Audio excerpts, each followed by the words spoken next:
আমার আব্বা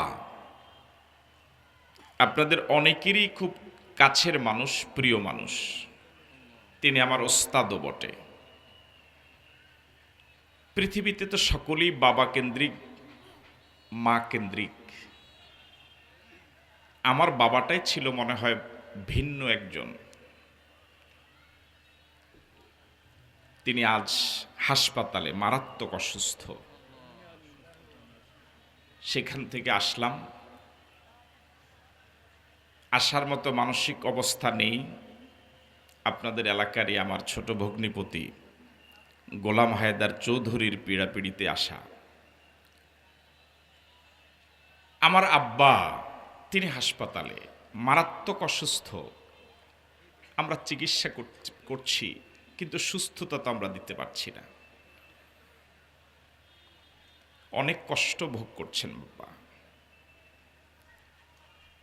আজকে এখানে আসার পিছনে একটা বড় লোভ কাজ করেছে যে আপনাদেরকে সাথে নিয়ে আব্বার জন্য একটু দোয়া করা যাবে। আল্লাহ তো সব ক্ষমতার মালিক, তিনি তো সব ক্ষমতার মালিক।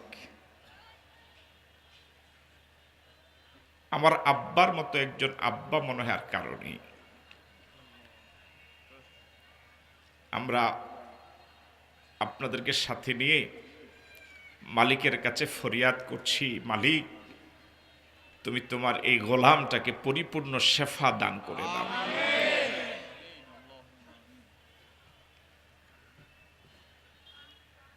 রব্বুল আলামিন তোমার কাছে ফরিয়াদ করছি, আমার আব্বাকে তুমি হায়াত দারাজ করে দাও।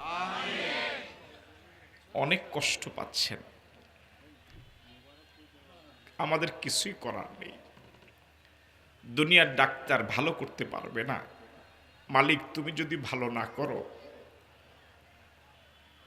তোমার কাছে এই হাজারো জনতা নিয়ে আবারও ফরিয়াদ করছি মালিক, আবারও ফরিয়াদ করছি, তোমার কাছে ভিক্ষা চাচ্ছি মালিক, আব্বাকে পরিপূর্ণ সুস্থতার নেয়ামত দিয়ে হায়াত দারাজ করে দাও।